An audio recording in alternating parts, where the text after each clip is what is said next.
You know that feeling, right? That sinking feeling when a critical project starts to slip, deadlines get missed, and suddenly costs are spiraling out of control. It's a universal pain point.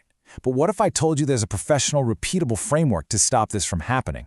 A system that top consultants and project managers use to actually master the clock. Okay, let's dive into exactly how they do it. So here's our game plan for this explainer. First, we're going to talk about what I call the timeline trap, why so many projects fail. Then, I'll lay out the professional framework that's really the antidote to that trap. We'll break it down into 3 logical phases. First, laying the foundation, where we set up all the rules. Then, building the model, where we actually quantify the work. And finally, controlling the clock, which is all about turning our static plan into a dynamic, living tool. So let's just ask the big question right up front. Why are projects always late? It's almost never just bad luck. 9 times out of 10, it's a failure of process. Without a structured, repeatable system, you're practically guaranteed to fall right into the timeline trap. And that's a place filled with blown budgets, really frustrated stakeholders, and honestly, just massive missed opportunities. To get out of that trap, we've got to turn to the industry's gold standard, the Project Management Body of Knowledge, the PMBOK guide, and it gives us a really precise definition.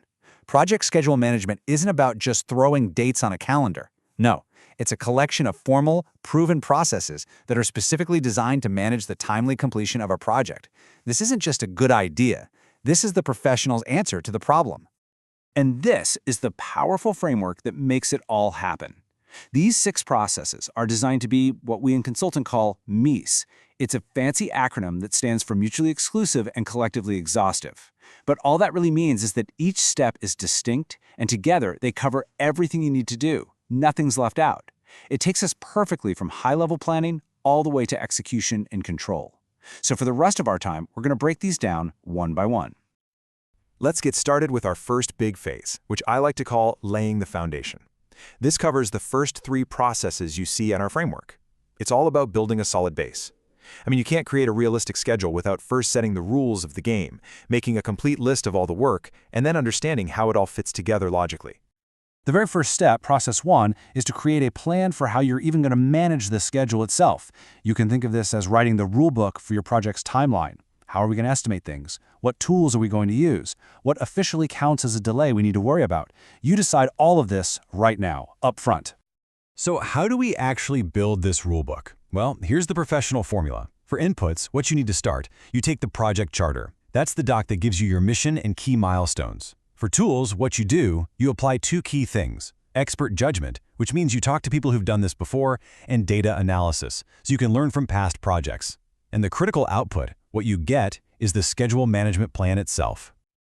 Now this is where the pro-level detail really comes in. What's inside this plan is what separates a real schedule from just a wish list. It's not a vague document. It specifies everything. The exact methodology we'll use, the level of accuracy we need for our estimates. Are we talking plus or minus 10% or 50%?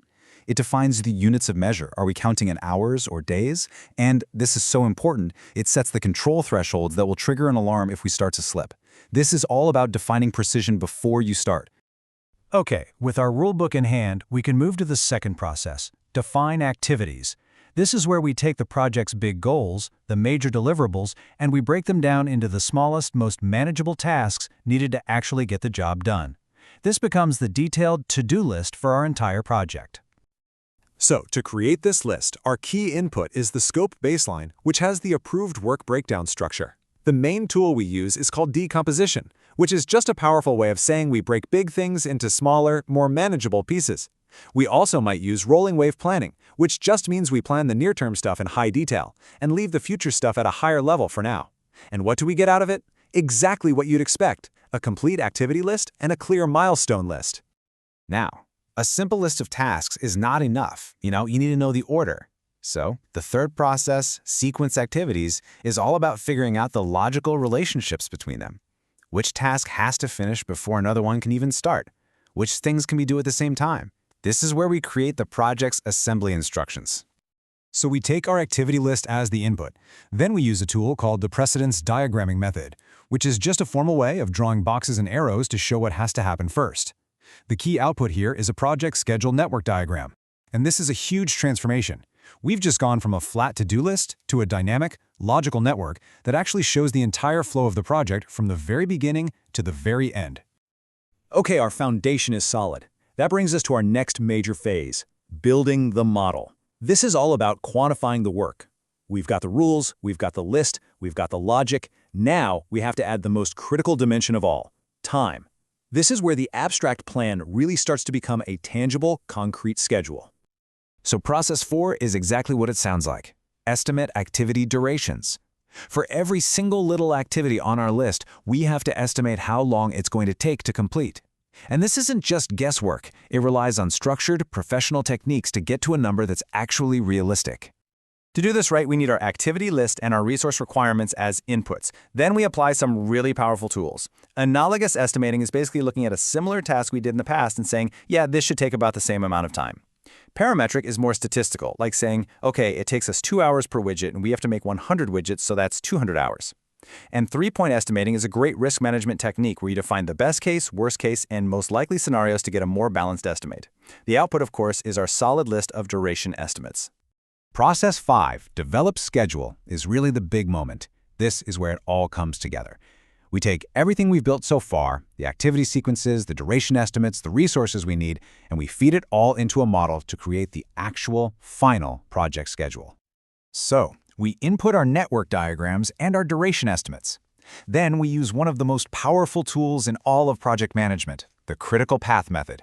This is a technique that analyzes the entire network to find the longest path of dependent tasks. That path is your critical path, and any delay on it, well, it directly delays the entire project. This is how we figure out the absolute shortest time our project can possibly take. And this analysis gives us our two most important outputs, the schedule baseline and the project schedule. But what if the schedule your model spits out is just too long? Well, the PMBOK gives us two key schedule compression techniques. First, there's crashing. That just means you add more resources, more people, more money to get tasks done faster. The result? Higher cost. The other option is fast tracking. That's when you do tasks in parallel that you originally planned to do one after another. The result there? Higher risk. It's that classic trade-off decision. Do you spend more money or take on more risk? Let's be really clear on those two key outputs. The schedule baseline is the official approved version of your schedule.